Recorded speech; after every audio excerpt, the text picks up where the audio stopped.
Hello students, we have come back to the second session of mycology. Here we'll be talking, we'll be learning about reproduction in fungi, asexual method and sexual method of reproduction. So you are able to see this picture. This picture is a fungal growth on the artificial medium. Okay, this is of course fusarium. I've just tried to show you one picture of the fungal growth on the artificial medium, just to bring you back to the topic. And you have another picture here. I think you all guess this. This is the mushroom. Okay, so it grows on the wood. Okay, anyway, if you find one mushroom growing, you can find a number of mushrooms growing. That is called as reproduction.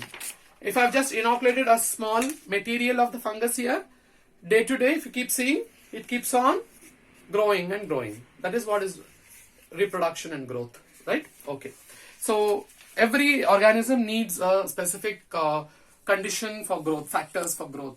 It can be pH, it can be nutrients, it can be temperature. Okay, can you guess what is the growth conditions for fungi? Fungi prefers an acidic medium, mostly a pH of 4 to 5 or 6 also is fine. And you have sugary substances to be provided, glucose to be provided, magnesium sulfate to be provided in the medium, right? So one of the basic media is potato dextrose agar, which we can grow the fungus, and Martin's rose Bengal agar. Okay, these are the basic medias, artificial medias, where we grow the fungi. Okay, but whatever the matter, theoretically we have to understand what is actually happening here. You're only seeing the growth, but you know what's happening here, right? So let us see what is happening in the growth. First, it was a few layers and went on dropping its spores and went on producing more and more mycelium. So you already know what is mycelium, okay? A thread-like structure. Okay. So to get back to more theoretical part, here you are seeing the different types of asexual reproduction in fungi. What is this? It's a fungal mycelium, and you can see that they have budded and given many structures.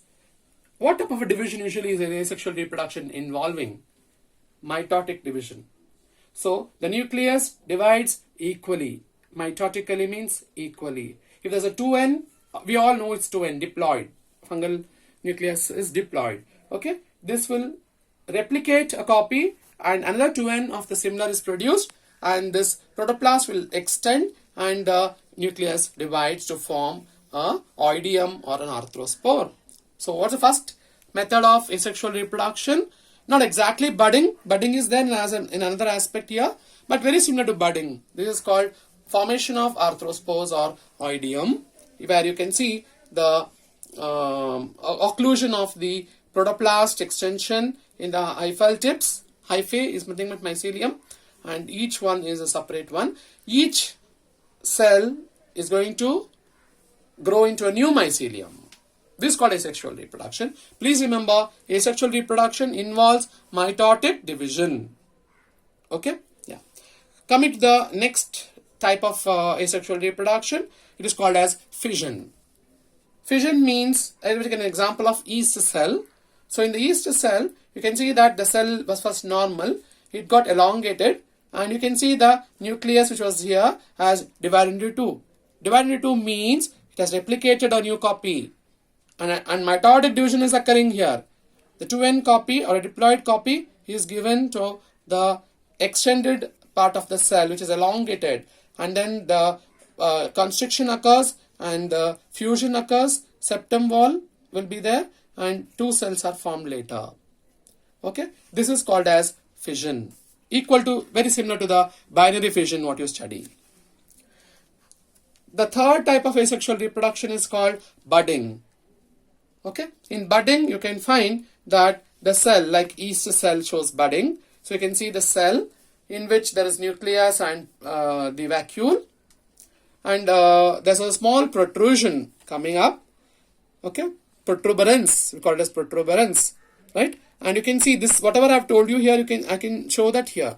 See, this nucleus has divided into two, means mitotic division, and it has been moving to other protrusion. And this retains here in the cell, and new bud has been formed.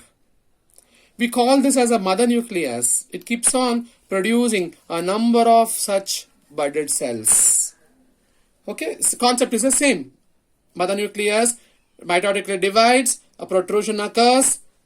Okay, this divided nucleus means replicated copy goes to the next cell, and this is a mother nucleus. It keeps on producing more chains of budded cells. When they are removed, each one will be a new cell which can utilize nutrients. And what is this called? Bud scar. Bud scars are observed on the yeast cells. Wherever the budding has occurred, the history of budding has occurred is called the bud scar. That mark which is seen on the surface of the cell wall in the yeast. Okay. So these are three types what you have studied. What is it? Number 1, formation of arthrospores. Number 2, fission. Number 3, budding. Let's go for the next one. The next type of asexual reproduction is the Clematis formation. Whenever you leave a mycelium for a longer time in the artificial medium or in the environment, this happens. You have a long mycelium, whatever we have been studying. The cell will modify, all the cell components get condensed. You can see that it's got modified. The thick cell wall has been developed. In between, intermediate or terminal. It can be on either ends. It can be intermediate or terminal. What is it? Chlamydospore. So whenever a vegetative cell, this is a vegetative cell. Whenever a vegetative cell is getting all the contents condensed and cell wall gets modified, that is called as a Clematis. What's the role of a Clematis? Imagine this is dropped down and falls on the soil, or it is found anywhere in the environment or in the artificial medium. Okay, this Clematis has a property of regerminating. It germinates into a new mycelium, just like a seed. This will germinate and produce a new mycelium, a new thread-like structure. That is called asexual reproduction. The fifth type of reproduction is the fragmentation. Here you can find lots of this Clematis in the Fusarium. Fusarium is an example. Fragmentation is another technique where the mycelia just fragments into pieces randomly based on water currents, air currents, etc. Okay, and each piece of the or each fragment of the mycelium will regenerate into a new mycelium. Okay, you got the concept here. So please remember, this cell divides, the nucleus divides mitotically, there's a protuberance, all that concept will happen and becomes many multicellular nature from a single cell. That is a complete hyphal growth. This is called reproduction by fragmentation. So we have learned 5 types of asexual reproduction. Coming to the formation of spores. Okay, formation of spores and formation of conidia are other 2 methods of reproduction. Please understand, this is a very typical example which you will be studying under the form studies. See, I told you, after you learn basics of the fungi, you will learn form study of Rhizopus, Aspergillus, Penicillium, yeast, etc. So here what I am trying to teach you is one of the typical example of Rhizopus. Please make a note. One of the typical example of Rhizopus. Okay. In Rhizopus, how does the organism produce spores asexually? Okay. So get back to the topic now. A mycelium is there. There's a cynocytic mycelium is present in Rhizopus. You know that. There's a small aerial mycelium produced. That aerial mycelium keeps on growing and becomes a vesicular structure, globose vesicular structure, in which you have the contents of the mycelium moving into this part of the vesicle. So you can understand that nucleus, many nuclei have come into the globose vesicular structure, and you can see a small vacuole going to be developed.